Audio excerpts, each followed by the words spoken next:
오늘은 대림절이 시작된 지 두 번째 주일입니다. 해마다 대림절이 되면 성탄절 본문으로 말씀을 나누긴 하지만 성탄의 기쁨과 분위기를 느끼기에는 시기적으로 좀 이른 것 같은 느낌입니다. 저는 오늘 본문을 가지고 말씀을 준비하면서 저의 아들이 생각났습니다. 저에게는 초등학생 아들이 있습니다. 이 아이는 1년 내내 자신의 생일을 위한 선물을 고민합니다. 그리고 한 달 전부터는 주변에 있는 모든 사람들에게 자신의 생일이 얼마나 남았는지를 인지시켜 줍니다. 그리고 생일날에 무엇을 하고 어떤 케이크를 먹으며 어떻게 시간을 보낼지에 대한 플랜을 짜면서 아주 행복한 시간들을 보냅니다. 이 아이에게는 한 달 전부터 이미 생일입니다. 오늘 말씀을 준비하면서 우리 아기부서 아가들이 예수님의 생일을 한 달 전부터 축하하는 마음으로 찬양을 준비했는데 한 달 내내 생일을 기다리며 행복해하는 저의 아들처럼 행복했으면 좋겠습니다. 그리고 우리 아기들뿐만 아니라 노량진교회 교우 여러분 모두가 예수님의 생일을 기다리며 행복하기를 소망합니다. 제가 말씀을 시작하기 전에 생일 이야기를 했는데요. 왜냐하면 성탄절은 예수님의 생일이기 때문입니다. 그런데 요즘 대중매체나 또는 공식 석상에서 성탄절 또는 크리스마스라는 표기를 잘 사용하지 않는 것을 알고 계십니까? 당연히 성탄 인사도 메리 크리스마스나 즐거운 성탄이라는 표현을 사용하지 않는다고 합니다. 그렇다면 뭐라고 부를까요? 바로 해피 할러데이라는 표현을 씁니다. 왜냐하면 특정 종교의 주인공을 거론하는 것이 타 종교인들에게 불쾌감을 줄 수 있기 때문입니다. 크리스마스는 크라이스와 메스가 합쳐진 말로 그리스도에게 미사를, 다시 말해 그리스도께 예배를 드린다는 뜻이기 때문입니다. 그러니까 크리스마스는 특정 종교의 주인공 이름을 거론하는 것뿐만 아니라 그 종교의 주인공에게 예배를 드려야 한다는 말이니까 타 종교인들에게는 마음이 불편하게 한다는 것이지요. 그래서 성탄절은 예수님의 생일인데도 불구하고 생일의 주인공 이름을 거론하지도 못하고 생일잔치의 주인공은 사라진 채 파티나 잔치만 남게 되었습니다. 그래서 저는 여기서 궁금증이 좀 생겼습니다. 혹시 매년 음력 4월 초파일이 무슨 날인지 알고 계십니까? 네, 알고 계시는 분들이 있으시죠? 석가탄신일입니다. 1973년에 공휴일 지정 행정 소송을 통해 1975년에 공휴일로 지정되었고 지금은 더 이상 석가탄신일이라는 표현도 사용하지 않는다고 합니다. 그렇다면 어떻게 부르고 있는지 알고 계십니까? 바로 부처님 오신 날이라고 부릅니다. 그 이유는 2017년 정부에서 공식적으로 결의를 해서 부처님 오신 날로 명명했기 때문입니다. 자, 그러면 이 두 날짜를 비교했을 때 이상하지 않습니까? 한쪽은 종교의 주인공을 이야기해도 되고 다른 한쪽은 종교의 주인공을 이야기하면 안 되는 상황인 것입니다. 부처님은 태어난 날에 아무런 문제가 없고 예수 그리스도는 태어난 날에 그 이름조차 부르지 못하게 하는 것이지요. 왜 이렇게 되었을까요? 오늘날 세상의 모든 종교들은 다원주의라는 테두리 안에 모여있기 때문입니다. 전부 손에 손을 잡고 있습니다. 그런데 여기 유일하게 참여하지 않은 종교가 바로 기독교입니다. 기독교는 그리스도만이 유일한 구원자가 되신다라는 고백을 가지고 있는 종교이고 그러다 보니 다른 종교인들에게는 공공의 적이 된 것이지요. 오직 기독교만이 절대 구원자를 주장하기 때문입니다. 슬프게도 하나님의 아들은 2000년 전에도 환영받지 못했고 2000년이 지난 지금도 환영받지 못하고 있습니다. 2000년 전에도 환영받지 못했던 예수님의 탄생 당시 이야기를 나눠보도록 하겠습니다. 본문에는 세 종류의 등장인물들이 나옵니다. 먼저는 헤롯 왕이 나오고요. 두 번째로는 종교 지도자들이 나옵니다. 마지막으로 동방에서 온 박사들이 나옵니다. 저는 이 세 부류의 등장인물들을 중심으로 오늘 본문을 나눠보도록 하겠습니다. 첫 번째, 헤롯 왕입니다. 오늘 본문 3절의 말씀입니다. 헤롯 왕과 온 예루살렘이 듣고 소동한지라. 같은 구절을 우리말 성경에는 이렇게 기록합니다. 헤롯 왕은 이 말을 듣고 심기가 불편했습니다. 예루살렘도 온통 떠들썩했습니다. 여기서 헤롯 왕이 들었다는 이 말은 바로 유대인의 왕이 태어났다는 소식입니다. 예수님이 태어날 당시의 헤롯 왕은 헤롯 대왕이었습니다. 헤롯 대왕은 정치적, 외교적 수완이 아주 탁월했던 사람입니다. 그래서 기원전 37년에 로마 원로원들로부터 왕이라는 공식 칭호를 받게 됩니다. 성경에는 헤롯 왕이 자주 등장하는데요. 보통은 동일 인물이 아닌 경우가 많고 대부분은 분봉왕이라고 해서 영주 개념으로 나오는 경우가 많이 있습니다. 실제로 왕의 칭호를 받은 사람은 헤롯 대왕밖에 없습니다. 이 사람은 에돔 출신이기 때문에 정통 유대인이 아님에도 불구하고 유대 지역의 통치자가 되었습니다. 정치적 수완과 눈치가 아주 빠른 사람이기 때문에 성전을 현대식으로 대규모 증축을 해주어서 유대인들의 환심을 사게 됩니다. 또 이 사람은 권력에 대한 집착이 무시무시한 사람이기도 했습니다. 그래서 왕비와 두 아들과 처남과 그리고 장모 그리고 친모까지 왕권을 노리는 것 같다고 의심을 해서 모두 다 죽여버립니다. 이런 헤롯 대왕에게 유대인의 왕으로 한 아기가 태어났다는 이야기가 들린다는 것은 그의 마음을 뒤흔들기에 충분한 일이었습니다.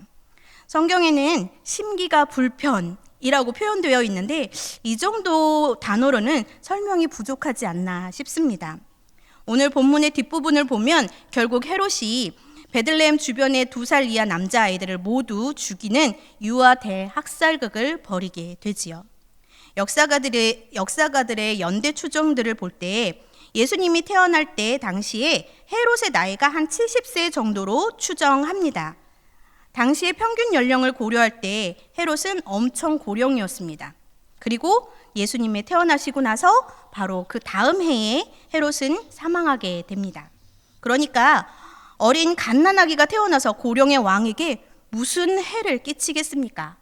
그럼에도 그는 굉장히 권력욕이 강하고 정치적 이해타산이 빠르고 신속하고 잔인한 사람이었기 때문에 유아 대학살극과 같은 악행을 저지르면서까지 자신의 권력을 유지하려고 했던 사람이었습니다.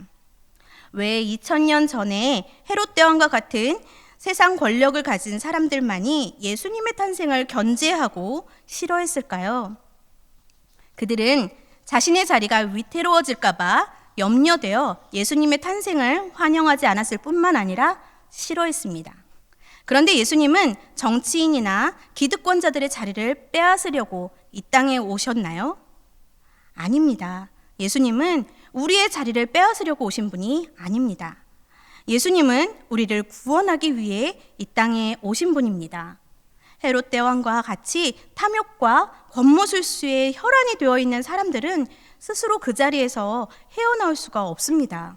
그렇기 때문에 다른 누군가가 그 탐욕과 권모술수로부터 빼내어 주어야 합니다.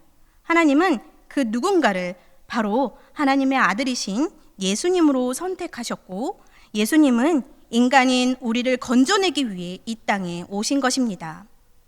두 번째 본문에 나오는 등장인물은 대제사장과 서기관들과 같은 종교 지도자들입니다. 이 종교 지도자들은 아기 예수님에 대해 아주 잘 알고 있는 사람들입니다. 본문 4절에서 6절의 말씀을 보겠습니다. 왕이 모든 대제사장과 백성의 서기관들을 모아 그리스도가 어디서 나겠느냐 물으니 이르되 유대의 베들레헴이오니 이는 선지자로 이렇게 기록된 바 또 유대 땅 베들레헴아 너는 유대 고을 중에서 가장 적지 아니하도다. 내게서 한 다스리는 자가 나와서 내 백성 이스라엘의 목자가 되리라 하였음이니이다. 이상하게도 헤롯 대왕은 유대인의 왕이 태어난다는 소식을 듣자마자 심기가 불편할 정도인데 반해 종교 지도자들은 아무렇지도 않다는 듯이 굉장히 차분합니다.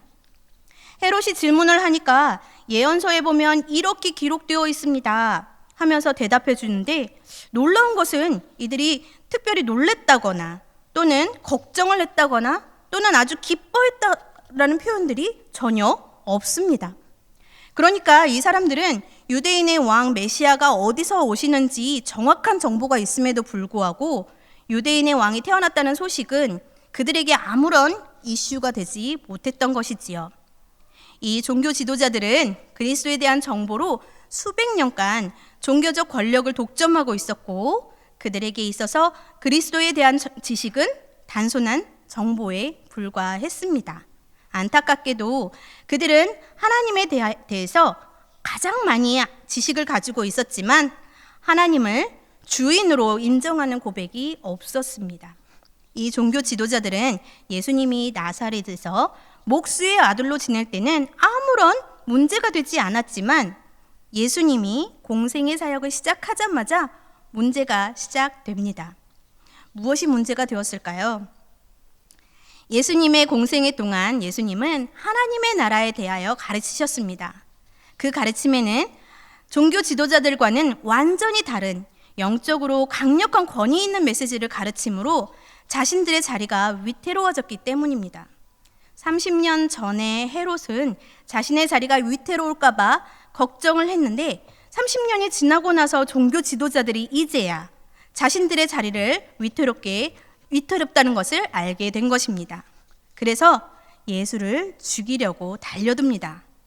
33년 전에 헤롯은 실패했습니다. 예수님을 죽이려고 했지만 실패했습니다. 33년이 지난 후에 종교 지도자들은 성공했습니다. 바로 십자가에 못 박혀 죽게 한 것이지요. 오늘날에도 성탄절은 종교적 기득권자였던 종교 지도자들처럼 지식적으로 그리고 단순한 정보처럼 여겨지고 있습니다. 교회는 생활의 편리함과 타인에 대한 배려라는 명목으로 예수님의 탄생의 기쁜 소식을 알리는데 점점 소극적으로 되어가고 있습니다. 아마도 여기 계신 어르신들 중에는 성탄절이 되면 새벽송을 돌았던 기억을 하시는 분들이 계실 것입니다. 예수님의 탄생을 축하하며 찬양하던 천사들의 찬양을 재현한다는 의미로 새벽송은 많이 예전에는 돌았지만 지금은 찾아보기 힘듭니다. 또 거리에서 울리던 크리스마스 캐롤도 저작권의 명목으로 끊어진 지 오래되었습니다. 교회들이 정말 가난한 마음으로 하나님의 은혜를 구할 때는 하나님께서 복을 주시고 부흥을 허락해 주셨습니다.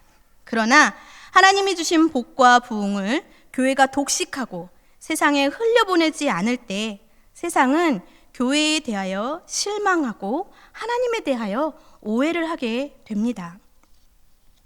오늘 본문에 나오는 등장인물 중에 세 번째 등장인물은 동방에서 온 박사들입니다. 오늘 본문 1절과 2절을 보겠습니다. 헤롯 왕 때에 예수께서 유대 베들레헴에서 나심에 동방으로부터 박사들이 예루살렘에 이르러 말하되 유대인의 왕으로 나신 이가 어디 계시냐?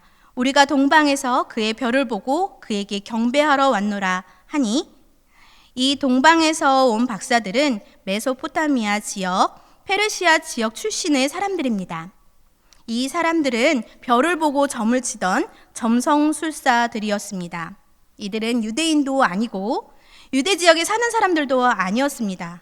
그런데 이 사람들은 유대인의 왕으로 태어나신 분이 유대인의 왕으로 아기가 태어나셨다라는 소식을 듣고 기뻐했습니다. 뿐만 아니라 그 아기에게 경배하기 위하여 예물까지 준비하고 예루살렘에 왔습니다. 반대로 유대인이고 유대 지역에 살고 있었던 종교 지도자들도, 그리고 유대 지역에서 유대인의 환심을 사던 헤롯 왕도 심기가 불편하고 무관심했던 예수님의 탄생이 동방에서 온 박사들에게는 기쁨이었습니다. 그들은 메소포타미아 지역에서 예루살렘까지 꽤 먼 거리를 마다하지 않고 찾아왔을 뿐 아니라 예물까지 준비해서 경배하려고 하고 있습니다. 박사들이 어떤 마음으로 왔는지 오늘 본문 10절에 나와 있습니다. 10절 말씀을 보면 그들이 별을 보고 매우 크게 기뻐하고 기뻐하더라. 우리말 성경에는 박사들이 별을 보고 뛸 듯이 기뻐했습니다 라고 기록하고 있습니다. 그들은 아기 예수님의 탄생을 알리는 별이 아기 위에 멈춘 것을 보고 뛸 듯이 기뻐했다고 기록하고 있습니다. 여기서 잠깐 예수님의 탄생을 직접 들어서 또는 인도함을 받은 부류가 두 부류가 있음을 먼저 이야기하고 싶습니다. 한 부류는 동방에서 온 박사들이고 또 다른 한 부류는 들에서 양을 치던 목자들이었습니다. 한쪽은 이방인이었고 또 다른 한쪽은 소외된 하층민들이었습니다. 왜 하필 하나님께서는 이들이었을까요? 이 사람들에게 예수님의 탄생을 알려주었을까요? 왜 이 땅을 구원하기 위해 오신 하나님의 아들의 탄생을 알려준 부류가 왜 하필 이방인이고 왜 하필 소외된 하층민이었을까요? 그것은 바로 예수님이 유대인에게만 왕으로 오신 것이 아니라 모든 열방의 왕으로 오셨기 때문입니다. 두란노에서 출간한 하우 주석에서는 하나님께서는 예수님이 태어나셨다는 소식을 모든 사람들에게 알려주었을 것이라고 추정합니다. 모두에게 전해진 소식이 귀가 닫히고 인정하지 않으려는 지도자들에게는 전혀 기쁨의 소식이 되지 못한 것입니다. 반면에 마음을 열고 이 땅에 아기로 오신 예수님을 왕으로 인정하는 동방의 박사들과 빈들의 목자들에게는 기쁨의 소식이요, 환영하고 축하하며 경배하는 사건이 되는 것입니다. 우리는 예수님이 태어나실 때 빈방이 없어서 마구간에서 태어나신 것을 알고 있습니다. 예수님을 인정하고 싶지 않았던 헤롯 왕과 종교 지도자들에게는 빈방이 없다고 밀어내고 숨기려는 사실이 된 것처럼 지금도 여전히 빈방이 없다고 밀어내고 숨기려는 세상에게 우리는 동방의 박사들처럼 그들의 박사들처럼 그분의 왕대심을 인정하고 기뻐하며 우리 안에 빈방을 내어드리며 경배하는 우리 모두가 되시길 소망합니다. 오늘은 예수님께 기쁨으로 선물을 드렸던 동방의 박사들처럼 우리 노량진교회 아기부서 아가들이 우리의 몸과 마음을 선물로 드리고자 이곳에 함께 모였습니다.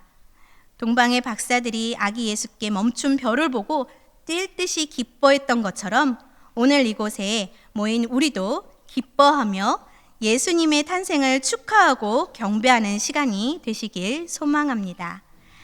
함께 기도하겠습니다. 사랑하는 하나님, 우리를 위해 이 땅에 예수님을 보내주시니 감사합니다.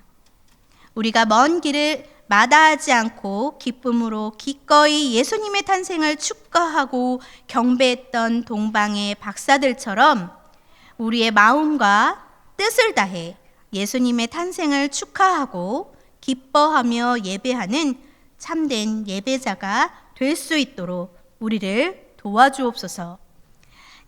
우리의 삶에 예수님이 왕으로 임재하여 주옵소서. 예수님의 이름으로 기도합니다. 아멘.